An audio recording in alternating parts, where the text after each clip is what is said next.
Welcome back to Curious Jag and our series about Jaguar heroes. Today we're taking a trip back to a golden era in Jaguar history, the Mark 7, 8 and 9 from the 1950s. Three cars that didn't just ooze style and comfort for the middle class like your bank manager or successful businessman, but surprisingly stormed racetracks and rally stages. And they did it in a way that turned heads in Monte Carlo, Silverstone, Hollywood, and even out in the Commonwealth countries. These cars are a masterclass in how to combine elegance and raw performance. Let's rewind to the late 1940s. Sir William Lyons, Jaguar's founder, must have had something big in mind after successfully producing the SS Jaguar saloons in the late 1930s. Absolutely he did. Picture Coventry in Great Britain, a hotbed of the motor industry at the time. During wartime fire-watching shifts, Lyons and his top engineers, William Haynes, Wally Hassan and Claude Bailey, were sketching ideas for a luxury saloon with real performance. They were already secretly planning a new high-performance twin-cam engine during the war. That would be the famous XK engine. Yes. It first stunned the motoring world in the XK 120 sports car, but Lyons always intended it for a larger luxury saloon. And that became the Jaguar Mark 7, unveiled at the 1950 London Motor Show. What made it stand out from all of the others? Well, it had 160 horsepower from 3.4 litres, topping 100 miles per hour, officially the fastest production saloon in the world, a really big deal at the time. The styling was pure Lyons, sweeping curves, integrated headlights, flowing fenders, and more than a hint of sports car DNA in its stance. Inside, it was all leather and walnut, a proper gentleman's club on wheels. Not only was it beautifully styled, but looked great under the bonnet as well. And what about the price? Sounds like it would be expensive? No, it wasn't. Lyons believed in producing value for money. In 1951, it was about £1,693 in the UK, around $4,500 in the US. That was far less than a Rolls-Royce or Bentley, and yet the Mark 7 offered more performance than most of them, and frankly looked at least as luxurious, if not better. I guess Lyons had an eye on the US market? Very much so. He toured the States in 1948, noticed Americans wanted individuality and luxury, and knew the Mark 7 would appeal to those tired of look-alike Detroit sedans. He was right. Demand was so strong, Jaguar moved production to the Bigger Browns Lane plant in 1952. Over its 9-year run, nearly 31,000 Mark 7s were built, most exported. And the press loved it? Absolutely. Road and Track praised its mix of speed and comfort, amazed that a 3.5-litre British saloon could outrun some American V8s while coddling passengers.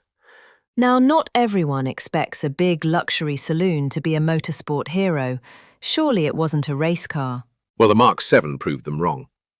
Jaguar entered them in touring car races, often nearly stock, to show off that XK powertrain. Stirling Moss famously won the production touring car race at Silverstone in 1952, averaging over 75 miles per hour. Mike Hawthorne also raced them. That must have been a sight. The Mark 7 is a big car. Historian Doug Nye put it perfectly. It was like watching a duchess doing the can-can. This stately machine broad-sliding through corners, tyres squealing, keeping up with smaller, lighter cars. And then it became a rally star. Yes, it was rallied by quite a few, including Ian and Pat, Appleyard. But it really made its mark in the 1956 Monte Carlo Rally. Out of 16 Jaguars entered, 15 were Mark 7s. Ronnie Adams, Frank Bigger and Derek Johnston took outright victory, the only time Jaguars ever won Monte Carlo. The car's weight actually helped on snow, pressing the tyres in for traction. And being so roomy, the crew could sleep in the back between stages. Wow, that's both practical and stylish. It gave Jaguar priceless publicity. Customers could walk into a showroom, point at a Mark 7 and say, "That's a Monte Carlo winner." No other big saloon of the day could offer that pedigree. In the meantime, Jaguar was also winning Le Mans repeatedly with the C and D types. It was a fantastically successful time for the company. Then the Mark 7 got an update mid-decade, didn't it? Yes, the Mark 7M, M for modified, came in 1954. More power, up to 190 brake horsepower, new high-lift cams, better breathing and subtle styling tweaks. It could hit 105 miles per hour. Even the Queen Mother had one, a claret-coloured example she kept for 2 decades, later updated with features from the upcoming Mark 8 and 9. This car was preserved in mint condition, is now in the National Motor Museum at Gaydon. By 1956, it was time for a bigger change, though. Right. The Mark 8 got a single curved windscreen instead of the split one, new side chrome strips for 2-tone paint schemes, reprofiled rear wheel spats, and a revised grille with a bonnet leaper. Under the bonnet, the same 3.4 XK but with a B-type cylinder head for better mid-range torque, 210 brake horsepower, 106 miles per hour. Were there any notable achievements with this model? In 1958, an automatic Mark 8 won its class in the Mobil Gas Australian economy run, 1,224 miles, proving these big cats could be economical.